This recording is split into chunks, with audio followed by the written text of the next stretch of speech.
आज पुन्हा एकदा हजर आहोत एका नवीन रेसिपीसह।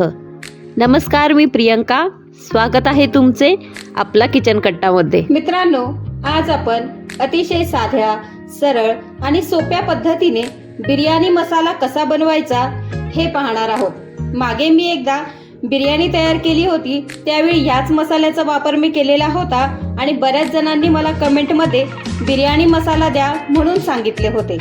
चला तर मग पाहूयात बिर्याणी मसाला कसा बनवायचा ते।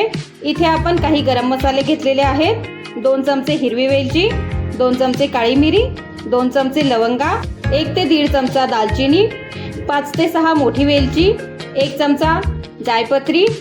आकाराने छोटे आहेत म्हणून 4 चक्रफूल, तुमच्याकडे आकाराने मोठे असतील तर तुम्ही 3 घेऊ शकता। 2 चमचे गुलाब पाकळ्या, 2 चमचे धने, 2 चमचे जिरे, तुम्हाला हवे असल्यास तुम्ही शहाजिरे सुद्धा 1 चमचा घेऊ शकता। 1 मीडियम साईजचे जायफळ आणि 7 ते 8 तेजपान इथे घेतलेले आहेत। या मसाल्यांना कुठल्याही प्रकारे भाजायची गरज नाही, परंतु तुम्हाला जर वाटत असेल तर तुम्ही थोडंसं अगदी हलकसं त्यांना भाजून घेऊ शकतात।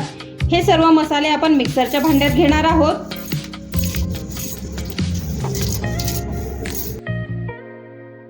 अशा प्रकारे मिक्सरच्या भांड्यात हे सर्व मसाले घेऊन आपण छान बारीक दळून घेणार आहोत।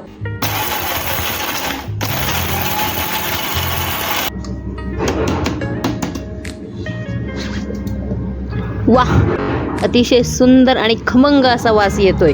छानपैकी बारीक असा आपला मसाला आपण दळून घेतलेला आहे, तुम्ही पाहू शकता।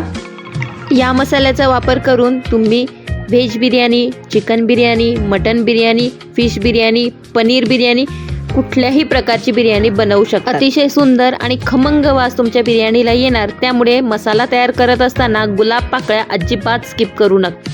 काचेच्या बरणीत अशा प्रकारे आपण हा मसाला भरून घेतलेला आहे। हा मसाला अशा प्रकारे ठेवल्यास साधारणतः 2 ते 3 महिने व्यवस्थित चालतो, त्याचा वास देखील खूप दिवस टिकतो। बिर्याणी मसाल्याची ही रेसिपी जर तुम्हाला आवडली असेल तर कमेंट बॉक्समध्ये कमेंट करून नक्की कळवा आणि चॅनलला लाईक, शेअर आणि सबस्क्राईब नक्की करा।